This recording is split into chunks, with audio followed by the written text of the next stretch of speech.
sebetulnya memang kita ada satu masalah yang dalam konteks untuk melakukan review dan mungkin nanti revisi undang-undang ya. Jadi ini seperti yang sering dialamatkan ke saya bahwa saya dianggap mungkin mengembalikan ke masa lalu yang salah gitu ya, yang sudah terbukti salah ya. Jadi tidak seperti itu ya. Jadi kita akan masuk pada suatu situasi yang menarik ya, di mana kita sudah 7 tahun melakukan JKN ini dan kita tahu persis banyak masalah ya, yang tanda kutip itu menurut kami itu melanggar undang-undang dasar ya. Menurut kami ya, tapi ini sekali lagi ini perbedaan persepsi yang mungkin berbeda antar pihak ya. Nah, dengan pengalaman dan bukti yang sudah ada ya saat ini, termasuk dari Bu Yeni, BPJS itu banyak sekali bukti ya. Apakah kita tidak bisa berbuat sesuatu untuk memperbaiki undang-undang yang mungkin pada waktu menyusunnya itu masih belum sempurna? Ya. Jadi ini yang menarik nih Pak Budi ya. Jadi Pak Indra Budi ya. Jadi kita bukan mengembalikan ke desentralisasi jam keseda lagi seperti dulu enggak Pak. Tapi mencari pola yang baru Pak nih. Bisa dipahami Pak, bedanya antara kembali ke masa lalu dengan kita menggunakan bukti selama 7 tahun untuk mencari sesuatu yang mungkin lebih baik dibanding yang ada sekarang ini. Nah itu yang akan kami tempuh dari UGM Pak. Saya tidak tahu apakah BPJS mempunyai kajian dikontrakkan ke lembaga independen ya, yang mengerjakan mengenai bagaimana situasi 7 tahun ini. Tapi kami di UGM mempunyai catatan lengkap sejak tahun pertama, diskusi-diskusi sebenarnya sampai hari ini itu bisa dilihat di web, itu jelas ada semua.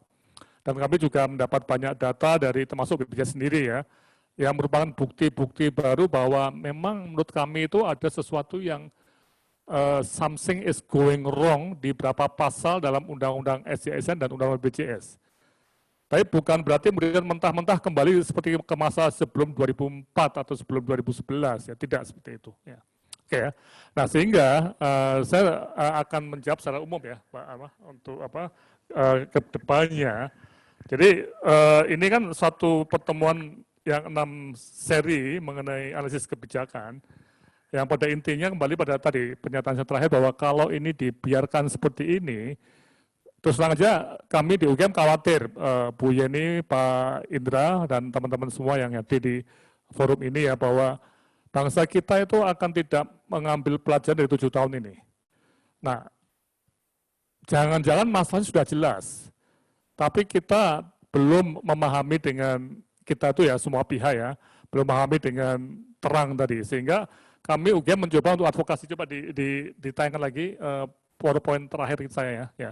Ini yang akan kita kerjakan tadi, mungkin saya hanya selintas ya untuk jadi tadi Pak Melki sudah kita catat memang masih membuka peluang ya, termasuk tadi ada statement yang menarik mengenai jangan-jangan memang BPJS itu lebih baik fokus yang ke fakir miskin dan tidak mampu atau bersama ANS ya, tapi yang ASN ya, tapi yang kelas atas sekali itu nggak usah diambil BPJS, misalnya seperti itu ya. Ini ada suatu kemungkinan ya. Nah, sehingga dari berbagai hal tadi ya, ini yang akan kita kerjakan. Jadi advokasi, ada kata kunci advokasi ini yang menarik ya, di mana kita akan mencoba advokasi ke publik yang mungkin jangan-jangan mereka juga nggak tahu apa yang terjadi saat ini dengan dana PBI, APBN yang sisa banyak tapi terpakai untuk kelompok yang relatif lebih mampu loh Pak. Jangan-jangan data ini tidak terbuka untuk publik ya, atau publik nggak tahu. Kemudian juga kita melihat pada kelompok influencers ya, yang memberi pengaruh. Kemudian ada yang decision makers. Nah, ini tentunya decision makers adalah para anggota DPR, pemerintah, menteri, kepala pusat jaminan, mungkin DJSN ada di sini ya. DPD juga. Nah, 3 kelompok ini yang akan kita coba untuk ajak bicara ya.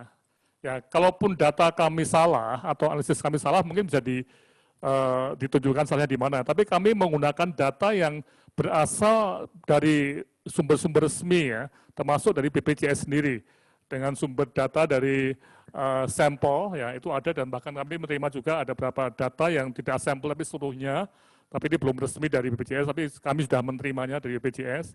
Nah itu bisa kita bahas untuk meningkatkan awareness, kemudian keinginan dan action tadi. Nah ini yang menarik ya, sehingga ketika bicara mengenai model ini, kita akan sampai pada suatu kesimpulan nantinya ya, untuk mencapai, misalnya tadi, mencapai prolegnas tentang Undang-Undang SDSN dan Undang BPJS yang perlu direvisi, ya kita perlu dukungan dari decision maker sampai ke legislasinya di sini. Jadi ada action yang sampai masuk ke prolegnas.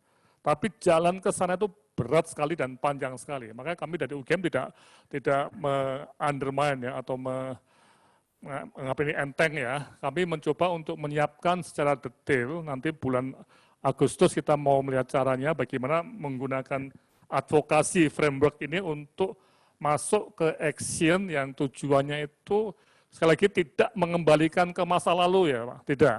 Tapi memperbaiki apa yang sudah kita lihat ada masalah untuk ke masa depan.